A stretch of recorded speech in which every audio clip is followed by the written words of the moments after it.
Next on the list, LSU, Alabama. As the fucking Tigers, dude, I told you. Bivasek Nick Saban in front of everybody. Look, my favorite, but before the game, somebody texted me. Actually, he has a barbecue joint that I love in New Orleans, and he texted me and he was like, "Hey, what'd you think of her day?" And obviously, like, I'm like, whatever, dude. LSU's gonna win. Because that was my mindset. Is that like I'm just ignoring all realities, and just saying that. And I was like, the reason why I want them to win, though, it's not even for like a chance to go to Atlanta. It's nothing about. I mean, yes, beating Alabama was nice. I wanted LSU to win because I wanted Alabama for the first time in a long time to have real fear of the future, to have real fear that maybe these cracks that we've been trying to ignore, we've been trying to paper mache over, maybe these cracks are not just real, but maybe they're widening. And so, yes, coming off of a year in which you lose to Texas A&M and you lose to Georgia and watch Kirby Smart ascend past you, you have now lost 2 games for the first time since 2010, 2 games before the Iron Bowl. Excuse me, for the first time since 2010. You just lost to Brian Kelly in year number 1. Brian Kelly had never beaten Nick Saban.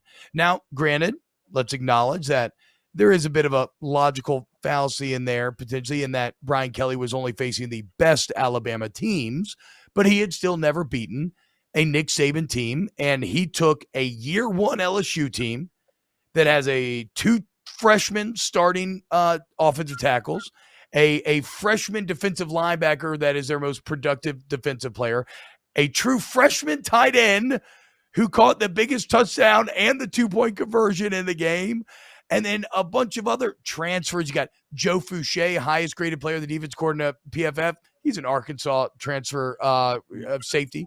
Mekhi Wingo, the interior defensive lineman, who's been the highest graded defensive lineman in the SEC all year. He's a freshman transfer from Mizzou from last year. So Brian Kelly just took this Frankenstein's monster of a team, right? This mishmash, popsicle sticks, glue, duct tape of a team that at first looked exactly like that.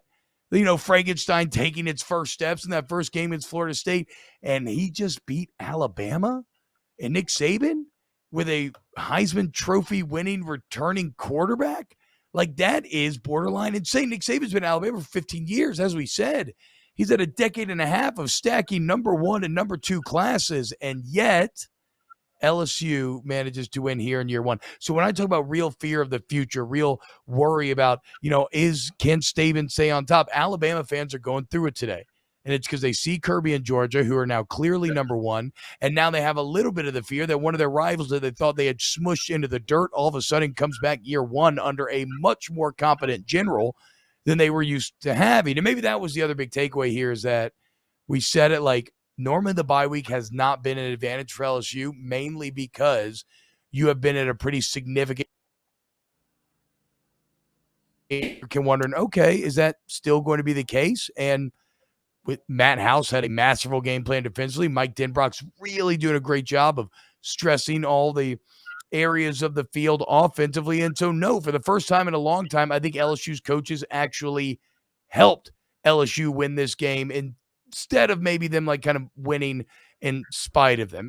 And again, none of this really applies to 2019 because 2019 was just this rocket shot of perfect, right? Like, there was nothing fluky about this win for LSU, Aaron.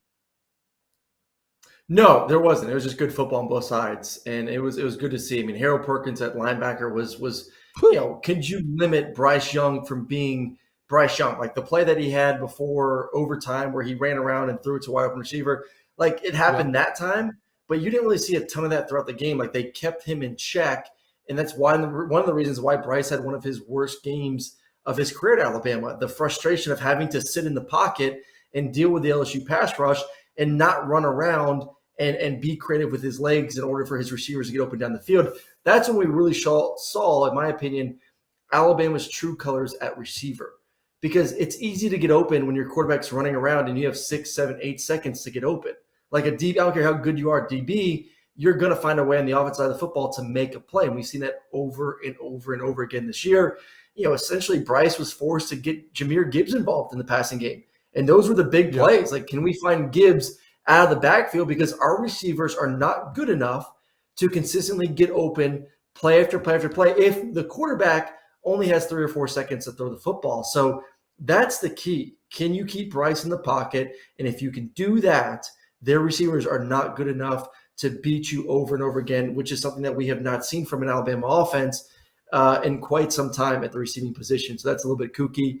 And another point about Nick Saban, I'm not trying to beat down Nick Saban because I'd be an idiot to do that. He is the GOAT. He is the greatest. My man has had the more trophies and rings than anyone will ever dream of. Aaron does love Saban. Aaron actually does. I do love Saban. I think he's a great. We've argued. Of course, he's the GOAT. But something else that's a little bit concerning because we do bash one coach and one football team. That's Texas A&M and Jimbo. So for a team that has been one of the worst teams in the SEC, this goes to the whole changing in the guard mentality. Like you said, Nick, Kirby Smart right now is probably the best in the game and has the best team in the game. And, we don't see them slowing down anytime soon. Brian Kelly, you knew he was going to get that thing going. And obviously going in 1 year should be scary for everyone, not just in the SEC, but in the entire country. But Jimbo is beating Nick Saban last year and was one play away from beating him this year. Yeah. And his teams were significantly worse than Alabama. Does Jimbo have Nick's number? And if Jimbo can ever get this incredible recruiting class to get their crap together and stop smoking weed in the locker room, if you can match the talent of Alabama, what does that say about Jimbo and Nick Saban?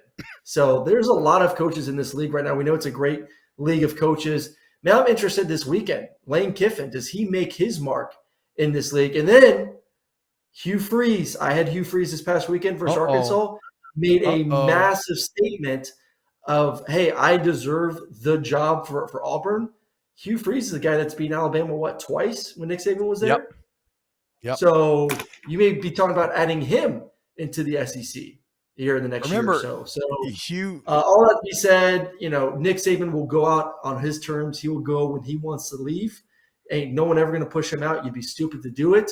But I just think for him, at some point you have to start thinking, man, is it catching up on me? Are we going down the hill? And is there any chance of me winning another national championship in the next few years? And I think that window may be closing pretty fast.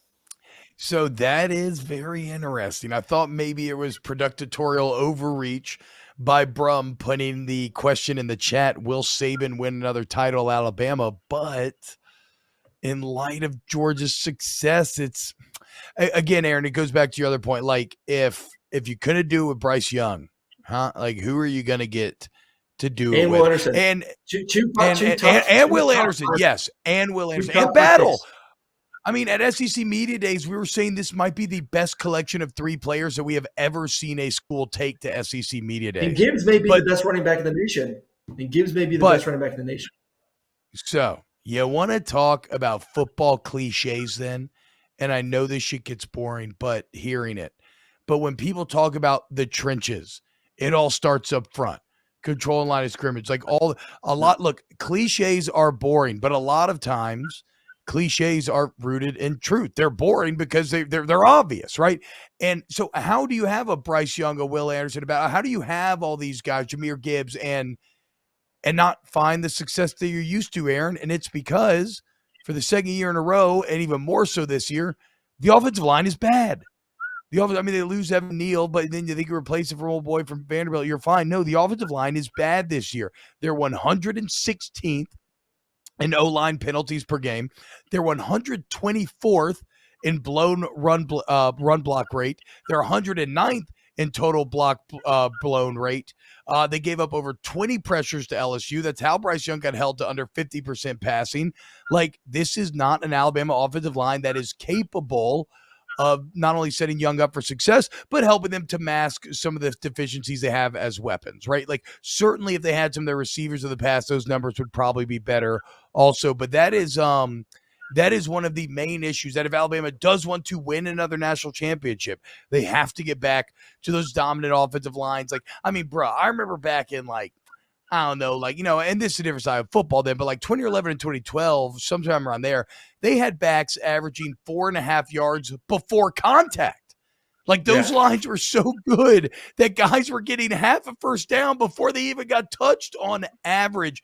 Now they're 124th in run block rate. Like that's awful.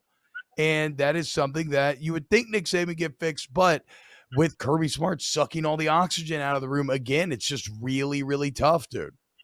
Yep. Hey, let's get a little. Look at yes, that dude. Look picture. at this.